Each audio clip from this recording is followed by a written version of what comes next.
The silver-plated USV Pioneer drifted through the darkness at the edge of Sol's system. Captain Eric Russell stood on the bridge, gazing at the unfamiliar object that appeared on their scanners minutes ago. It was sleek, predatory, and unlike anything humans had encountered before. "What do we know?" Russell asked, his voice calm despite the tension in the air. Lieutenant Alice Chen studied her console. "Not much, sir. It's about twice our size. No recognizable energy signatures. Doesn't match any known configuration." Russell nodded slowly. Humanity had ventured beyond their solar system only in the last decade, establishing small colonies on promising worlds. This far out, beyond Pluto's orbit, they rarely encountered anything but ice and rock. "Open a channel," Russell ordered. "Standard greeting protocols." Communications Officer Ben Miller tapped at his station. "Channel open, sir." Russell cleared his throat.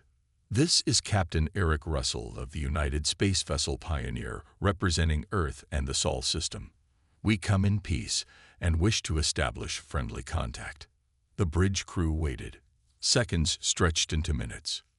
"No response, sir," Miller reported. Russell frowned.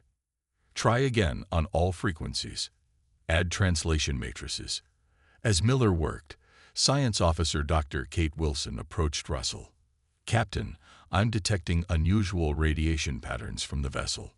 Their hull composition is remarkable. Some kind of living metal alloy." Russell raised an eyebrow. "Living metal? It appears to be regenerating minor damage as we watch," Wilson said, excitement evident in her voice. Suddenly, the ship lurched violently. Warning lights flashed across every console. "We're being scanned," Security Chief Frank Martinez shouted. "Invasive energy beams penetrating all decks." Russell gripped his command chair. Shields up. Defensive posture only. The unknown vessel suddenly accelerated toward them, moving with impossible speed. "They're powering weapons," Martinez called out, reading multiple energy spikes. "Hail them again," Russell ordered, but his words were cut short as the first blast hit. The Pioneer shuddered as energy weapons tore through their shields. Panels exploded, throwing crew members to the floor. "Return fire," Russell commanded. "Evasive maneuvers." The Pioneer banked hard, its defensive weapons firing. The alien vessel barely seemed to notice the impacts, its strange hull absorbing or deflecting each hit. "Their weapons are cutting through our shields like they're not even there," Martinez reported grimly. Another hit rocked the ship. Emergency lighting kicked in as main power failed. "Casualties reported on decks 3 through 7, Miller called out, blood trickling from a cut on his forehead. Russell helped a fallen officer back to her station. "What are we dealing with, Dr. Wilson?" Wilson frantically analyzed incoming data. "They're predators, Captain. Their ship design, weapons configuration, even the radiation they emit. Everything suggests an apex species." "Sir," Chen called out, "I'm receiving transmissions from the alien vessel. It's sending signals toward a location beyond our solar system." Russell's expression darkened. "They're calling for reinforcements." The Pioneer took another devastating hit. Hull breach alarms wailed across the ship. "Engines at 14%, Chen reported. "We can't take another direct hit." Russell made his decision. "Plot a course back to Earth, maximum speed. We need to warn them." "But sir," Martinez protested, "running could trigger their hunting instinct." "We're already prey, Chief," Russell replied grimly. "Our job now is to survive long enough to prepare Earth." As the Pioneer limped away, its engines straining, Russell studied the sensor readings of their attacker. The vessel, which they would later learn belonged to the Xyliax, did not immediately pursue. Instead, it maintained position, continuing to broadcast into deep space. "They're not just calling for reinforcements," Wilson whispered. "They're calling for an invasion fleet." Russell watched the stars blur as the Pioneer jumped to emergency speed. "Then we'd better be ready when they arrive." Behind them, the Xyliax scout remained motionless, its mission complete. It had found new prey in a previously unexplored system. Soon, the hunting would begin. 6 months after the Pioneers' escape, the first Celiax warships appeared at the edge of Sol system. Earth had used the warning time well, but fear gripped the planet as the alien armada approached. "They're moving past Neptune's orbit," reported Lieutenant Noah Garcia from his station at Earth Defense Command. 17 capital ships with dozens of smaller vessels. Admiral Samantha Wright studied the holographic display, her face illuminated by the red dots representing the Celiax fleet. Unlike most of her colleagues, who had spent careers planning for theoretical alien contact, Wright had actually faced the Celiax when they attacked the Pioneer. "What's our status?" she asked. "All orbital platforms armed and ready," Garcia answered. "Civilian evacuation to underground shelters at 87%. The Mars Defense Fleet is in position." Wright nodded, knowing their hastily prepared defenses might not be enough. The Celiax had conquered countless worlds across the galaxy. Humans were about to face an enemy that had never known defeat. In her laboratory beneath Geneva, Dr. Olivia Daniels worked frantically with tissue samples recovered from the Pioneer encounter. The Celiax boarding party had left behind biological material when they were repelled. "There's something unusual here," she told her team, studying cellular structures under a quantum microscope. "Their nervous system contains elements I'd never seen before." "Wait." She adjusted the settings, and the magnified cells reacted violently to a specific frequency. "That's it," she whispered. "Their neural pathways are hypersensitive to this frequency range." Above Mars, the first battle began. Earth ships, outgunned and outmatched, fought desperately against the Celiax fleet. Human pilots discovered quickly that conventional tactics failed against the aliens, whose ships moved with unnatural coordination. Captain Ryan Kelly's voice crackled over the command channel as his vessel, the USV Defender, broke formation. "They predict standard attack patterns perfectly, switching to random maneuvers." Admiral Wright watched as Kelly's ship lurched unpredictably, confusing the pursuing Celiax vessels. "All ships, copy Defender. Abandon formation protocols. Each commander use independent judgment." This unexpected strategy briefly threw the Celiax into disarray. Their hive mind tactical approach had never encountered such unpredictable behavior. Hours later, Mars orbit was lost, but at a cost that surprised the Celiax. Nearly a third of their smaller vessels had been destroyed, and one capital ship was severely damaged. In the command center of the Celiax flagship, Supreme Hunter Vexran studied the human defense patterns with growing irritation. These creatures fought unlike any species that Celiax had conquered before. Instead of retreating when outmatched, the humans sometimes flew directly into certain death to protect other ships or to damage Celiax vessels.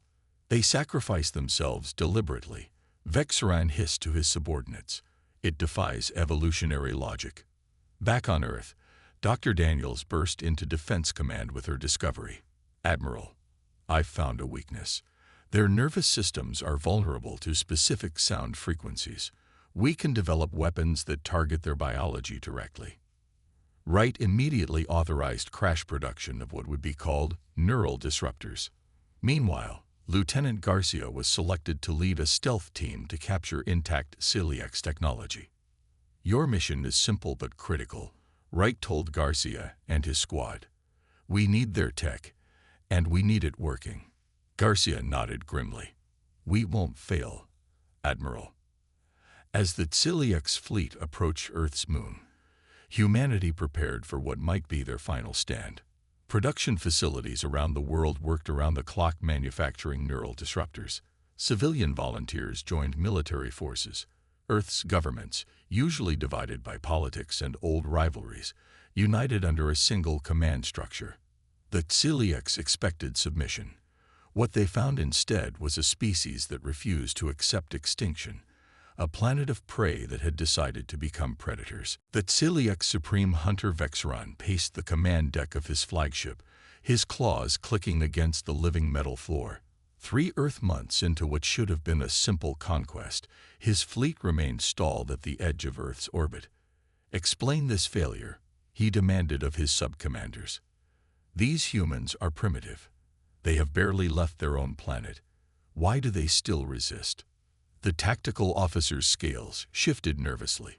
They adapt quickly. They do not fight as expected. When we destroy their ships, they turn the debris into traps. When we jam their communications, they create new ones. They fight even when victory is impossible. Vexran slashed his claws across a nearby console. "Find their weakness. All prey has weakness." On Earth, Dr. Olivia Daniels worked without sleep, surrounded by salvaged celiax technology. Her team had made remarkable progress since Lieutenant Garcia's squad captured an intact scout ship. "Their propulsion system operates on principles we theorized but never implemented," she explained to Admiral Wright during a brief meeting. "Their weapons are biological technological hybrids. Each ship is partly alive." Wright studied the diagrams. "Can we replicate any of this?" "Better," Daniel smiled, exhaustion evident in her eyes. "We can improve it.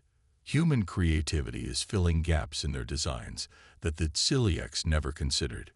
We think differently than they do." The asteroid belt became the unexpected turning point in the war.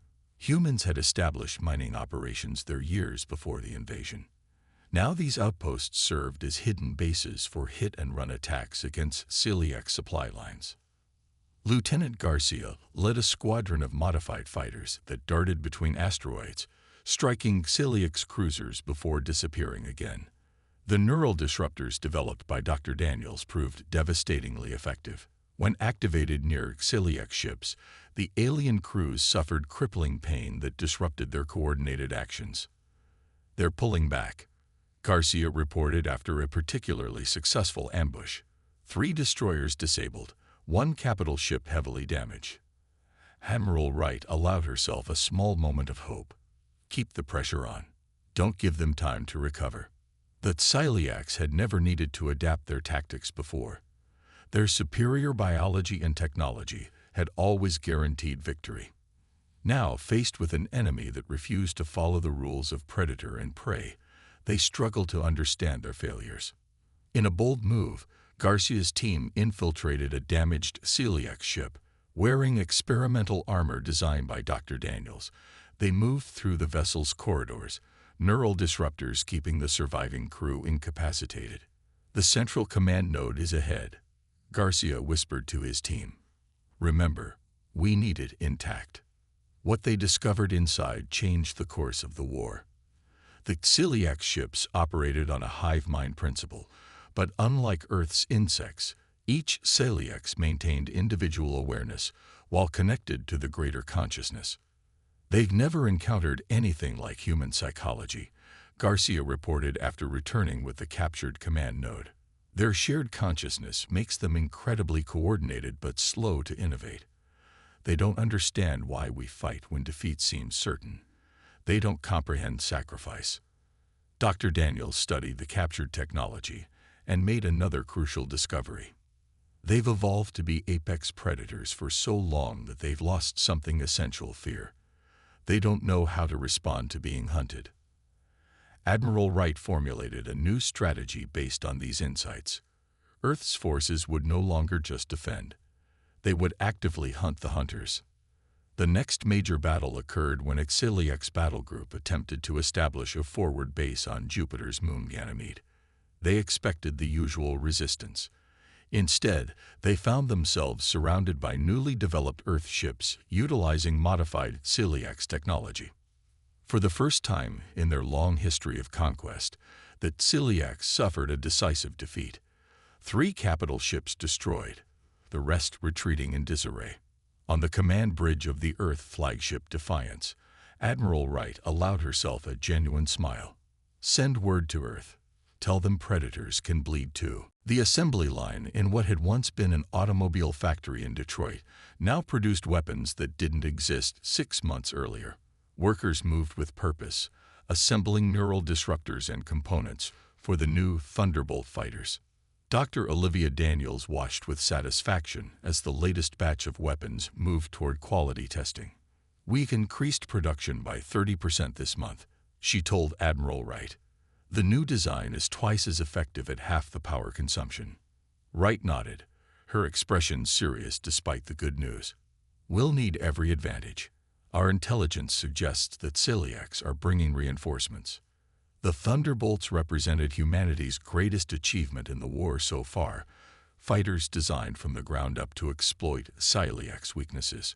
They incorporated reverse-engineered alien technology with human innovations, including neural disruptor cannons and specialized shields that mimicked the frequency patterns of celiacs' communication, making them difficult for enemy targeting systems to lock onto.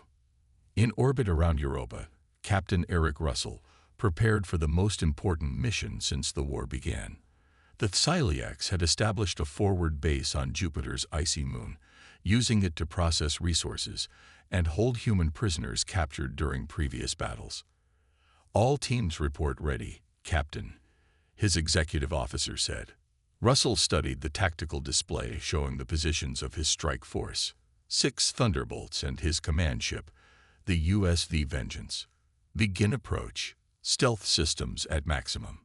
The human vessels moved silently toward Europa, using Jupiter's massive radiation field to mask their approach. The Thunderbolts deployed first, targeting the celiacs' defensive grid with precise strikes. "Their shields are down," reported the weapons officer. "Command center isolated." Russell gave the order, "Deploy ground teams." Lieutenant Noah Garcia led the first wave of troops onto the celiacs base. The neural disruptors did their work, leaving the alien defenders writhing in agony, unable to coordinate their defense. For the first time, the celiacs experienced something new: fear. Garcia found the prisoner section quickly. "We have 27 survivors," he reported through his comlink. "Some need immediate medical attention." As the rescued prisoners were evacuated, Russell ordered the final phase.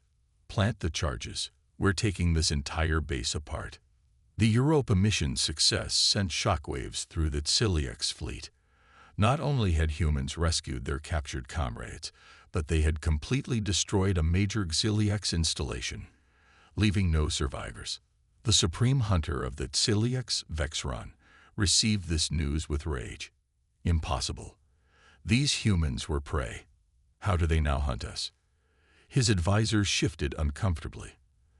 "They learn too quickly. They take our technology and improve it. They understand sacrifice in ways we cannot comprehend." Vexron made an unprecedented decision. "I will take personal command of all forces. Summon the Dreadnought." Admiral Wright's strategy to divide the celiacs fleet was working better than expected. Earth forces had pushed the aliens back beyond the orbit of Neptune, reclaiming the outer solar system piece by piece. "Their coordination is breaking down," she explained to the United Earth Defense Council. "They've never faced an enemy that could match their adaptability. They're beginning to fight as individuals rather than as a collective." Dr. Daniels added, "The neural disruptors are having psychological effects we didn't anticipate. They're developing something like PTSD. Each time we use these weapons, more of their ships retreat rather than press the attack." The newly commissioned Thunderbolt wings led the next major offensive, targeting celiacs resupply vessels at the edge of the solar system. The aliens, expecting the usual head-on human attack, found themselves outmaneuvered by pilots who thought unpredictably and ships designed specifically to exploit their weaknesses.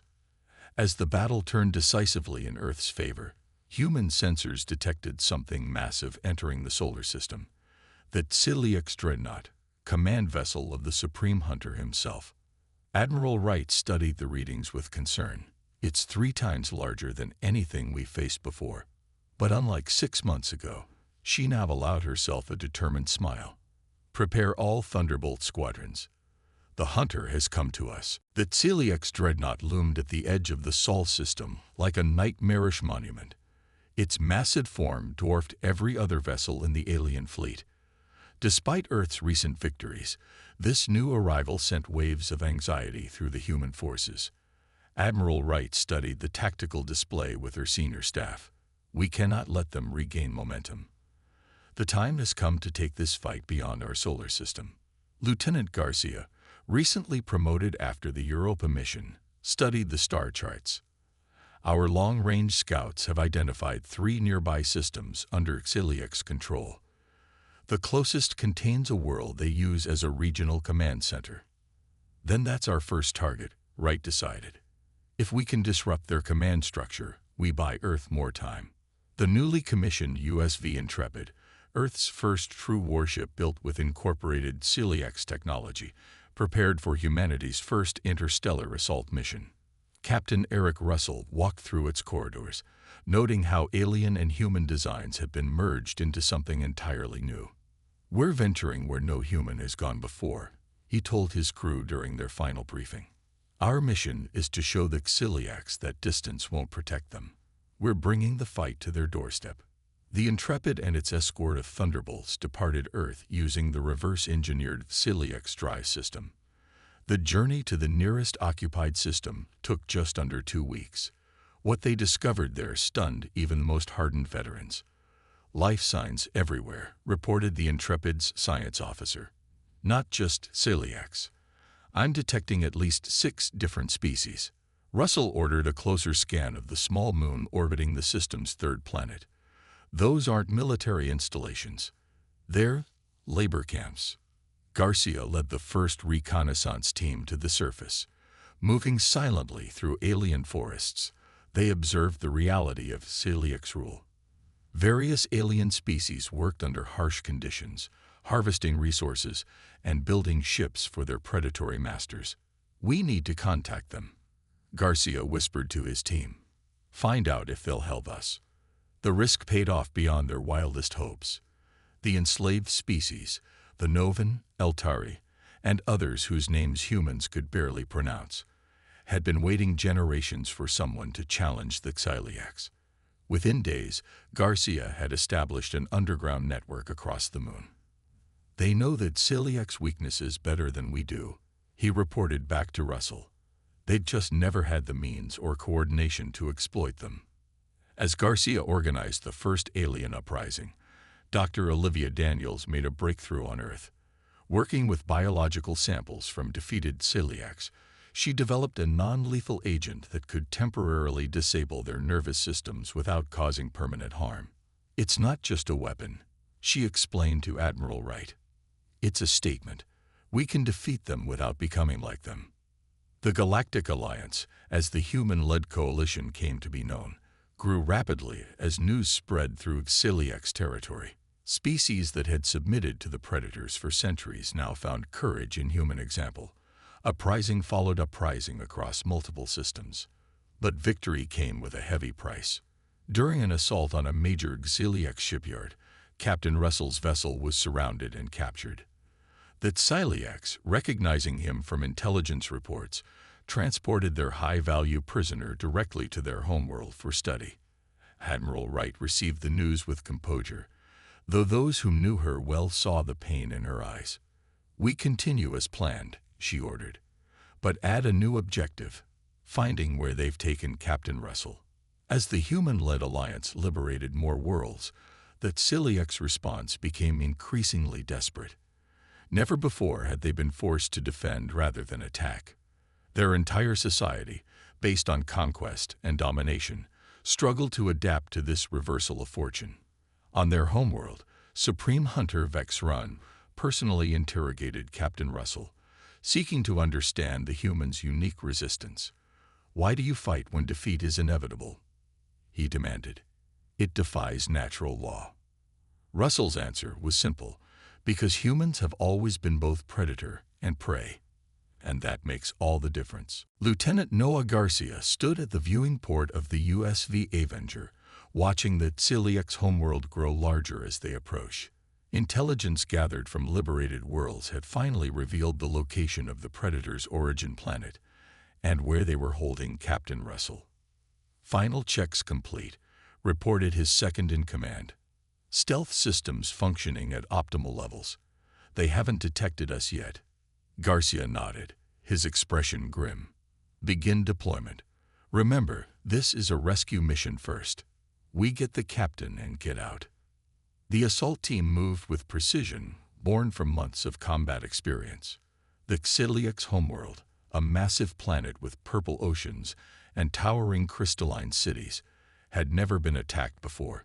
Its defenses, while impressive, had been designed to keep subjugated species out, not to repel an enemy that understood Xiliax technology. Using modified neural disruptors, Garcia's team penetrated the central research facility, where intelligence suggested Russell was being held. They encountered surprisingly light resistance.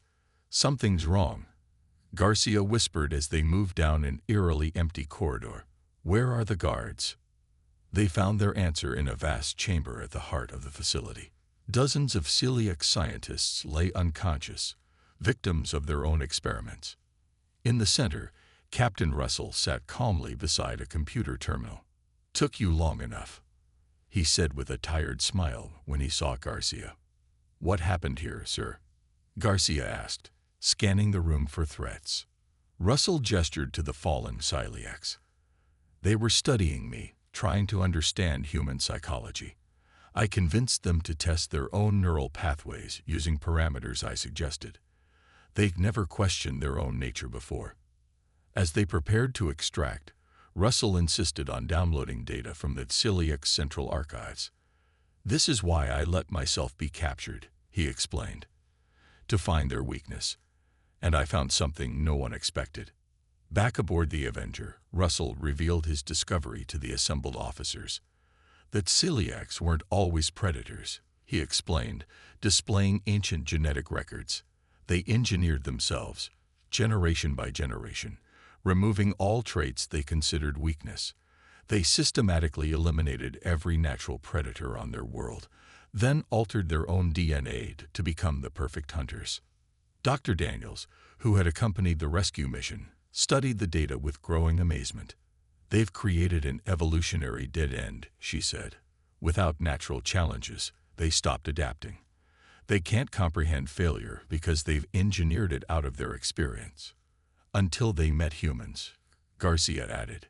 "Exactly," Russell nodded. "We evolved facing constant threats, predators, climate change, disease. We learned to adapt, to cooperate, to sacrifice for the group. The Xiliax see these as weaknesses, but they're actually our greatest strengths." Meanwhile, Admiral Wright commanded the largest fleet ever assembled by the Galactic Alliance. Ships from a dozen liberated species joined human vessels in a massive assault on the Xiliax defense grid. At the heart of this formation flew the flagship Defiance, carrying a weapon Dr. Daniels had developed specifically for this confrontation. The Supreme Hunter Vexran watched with mounting horror as his supposedly impenetrable defenses failed one by one. "Impossible," he hissed. "We are the apex predators of the galaxy." When Captain Russell's extraction team reported success, Wright gave the order, "Deploy the Revealer." The weapon was not designed to kill. Instead, it broadcast a frequency that penetrated deep into the Xiliax neural network, essentially forcing their collective consciousness to experience something they had engineered out of their species: fear. For the first time in countless generations, the Xiliax felt vulnerable.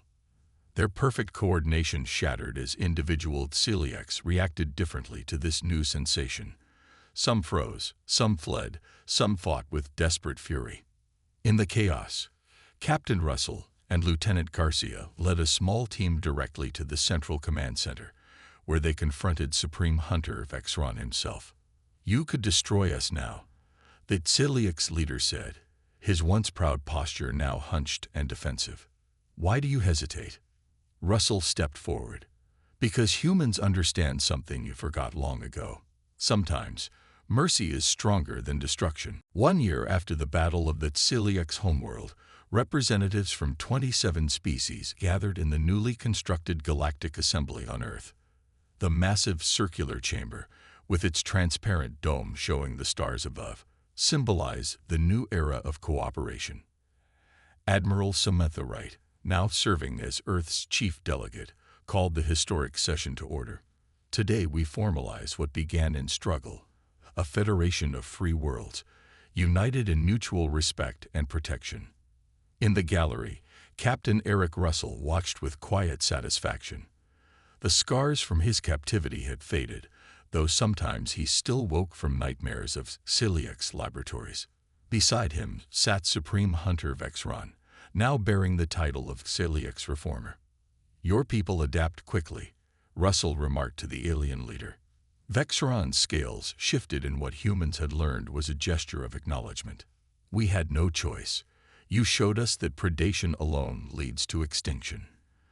The irony is not lost on me. That Celiac's empire had collapsed within months of the homeworld's defeat. Centuries of oppression ended not with the extermination that the Celiacs themselves would have delivered, but with something far more difficult for them to comprehend: rehabilitation. Dr. Olivia Daniels had led the effort to help the Celiac society transition. "Their biology isn't their destiny," she had argued when some called for harsher punishment. "They engineered themselves into predators. We can help them engineer a more balanced existence." Now she stood before the assembly, presenting the final results of the Celiac's genetic restoration project. "We've successfully reintroduced the empathy genes they removed from their genome generations ago. Participation remains voluntary, but 83% of Celiac's youth have chosen the treatment." In a converted Celiac's battleship now serving as a diplomatic vessel, Lieutenant Noah Garcia, recently promoted to Ambassador Garcia, conducted negotiations with former Celiac's colonies. His experiences during the war had given him unique insight into both human and alien psychology. The key was understanding that even apex predators can learn new behaviors when their survival depends on it. He explained to his alien staff, "Humans nearly destroyed ourselves many times before learning this lesson." Across the galaxy, the species liberated from Celiac's control were rebuilding their civilizations. Many chose to join the new Galactic Federation, while others preferred independence with mutual defense agreements. In every case, human advisors worked alongside local leaders, sharing technology and knowledge. The most remarkable transformation occurred on the Celiac's homeworld itself. Once a fortress planet dedicated to military production, it now hosted the largest cross-species scientific exchange in known space. Former warships were repurposed as exploration vessels, with mixed crews of humans, Celiacs, and other species venturing into uncharted regions. During a private moment at the assembly celebration, Admiral Wright found Captain Russell on a balcony overlooking the Earth below. "Thinking about retirement yet?" she asked. Russell smiled. "Not while there's still so much to do. The Federation peacekeeping force needs experienced officers." Wright nodded understanding. "The transition hasn't been easy for everyone. Some Celiacs still cling to the old ways, and some humans are too eager to become the new predators," Russell added. "We need to remember what we fought for." As night fell over the assembly, representatives from all 27 member species gathered for the signing ceremony. The Galactic Charter's first article reflected humanity's central insight. All sentient species, regardless of evolutionary origin, possess inherent rights and responsibilities toward one another. In the decades that followed, historians would debate what had made humans different from all the species previously conquered by the Celiacs. Some pointed to human tenacity, others to creativity or cooperation. But Ambassador Garcia, in his widely read memoirs, offered a simpler explanation. Humans succeeded where others failed because we understood both sides of nature's equation. We knew how to be predators when necessary, but never forgot what it means to be prey. In that balance, we found not just the means to survive, but to help others thrive. On countless worlds throughout the galaxy, species that had once lived in fear now looked to the stars with hope. And in the great void between them, former predators learned the unfamiliar but rewarding path of peaceful coexistence, with humans serving as the bridge between evolutionary extremes. 20 years after the formation of the Galactic Federation, the research vessel Horizon drifted through uncharted space at the galaxy's edge. Its crew represented the new order, humans working alongside former enemies and allies alike. Dr. Laura Miller, chief scientist and daughter of one of Earth's heroes from the Celiax War, studied the readings from an unusual star system ahead. "I'm detecting unusual energy signatures from the fourth planet," she reported to the bridge.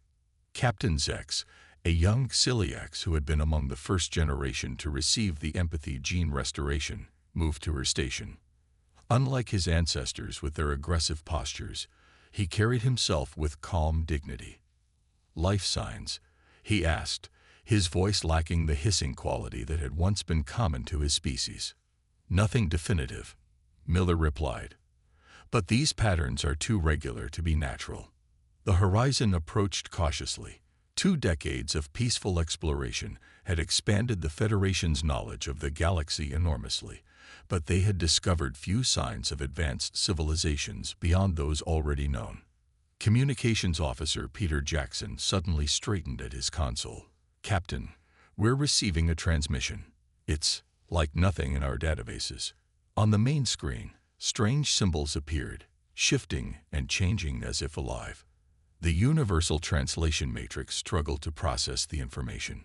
"It's a warning," said Science Officer Krell, a member of the Alteri species that had once been slaves to the Celiax. "They're telling us not to approach further." Captain Zex considered their options.